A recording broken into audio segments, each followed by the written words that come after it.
ولما تم من حمله صلى الله عليه وسلم شهران على أشهر الأقوال المروية توفي بالمدينة الشريفة المنورة أبوه عبد الله، وكان قد استاذ بأخواله بني عدي من الطائفة النجارية، ومكث فيهم شهرا سقيما يعانون سقمه وشكواه.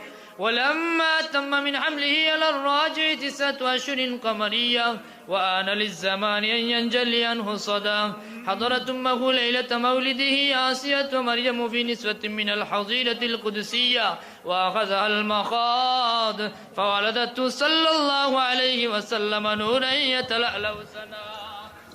صلى الله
على الخلق كلهم.